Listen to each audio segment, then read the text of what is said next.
وسلم علی رسول الکریم اما بعد۔ آج کا دن 30 نومبر اس مرد قلندر کی وفات کا دن ہے جسے دنیا حضرت مولانا محمود حسن دیوبندی رحمہ اللہ کے نام سے جانتی ہے۔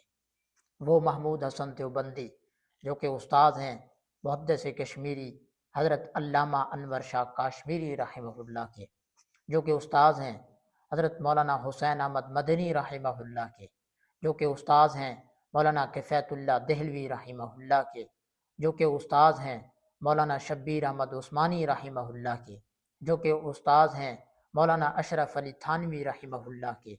آج تاریخ ان کی شاگردی پہ ناز کرتی ہے کہ کتنے بڑے بڑے علماء انہوں نے امت کو دیے۔ جامعۃ الازہر کے ایک بہت بڑے شیخ ہندوستان دورے پر آئے۔ دورے سے جب واپس جامعۃ الازہر پہنچے، لوگوں نے سوال کیا، حضرت آپ ہندوستان دورے پر گئے تھے تو کیا تاثرات لے کر آئے ہیں؟ فرمانے لگے کہ میں دورے پر بالکل گیا تھا اور میرا بڑی بڑی مساجد میں جانا ہوا، بڑے بڑے مدارس میں جانا ہوا، بڑی بڑی خانقاہوں میں جانا ہوا، بڑے بڑے علماء سے میری ملاقات ہوئی، لیکن اگر میں دیوبند نہ گیا ہوتا تو میں ہندوستان سے غمگین ہی لوٹتا۔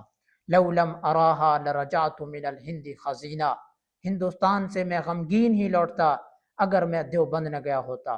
دیوبند کس کا لگایا ہوا پودا ہے، کس کا مدرسہ ہے؟ آج ہم اس مرد قلندر کی وفات کے دن پر دونوں ہاتھوں سے سلام پیش کرتے ہیں کہ وہ ایسا ایک دیوبندی تھا، ایسا ایک مرد قلندر تھا جسے علمی طور پہ آج دیوبند کی تاریخ ناز کرتی ہے۔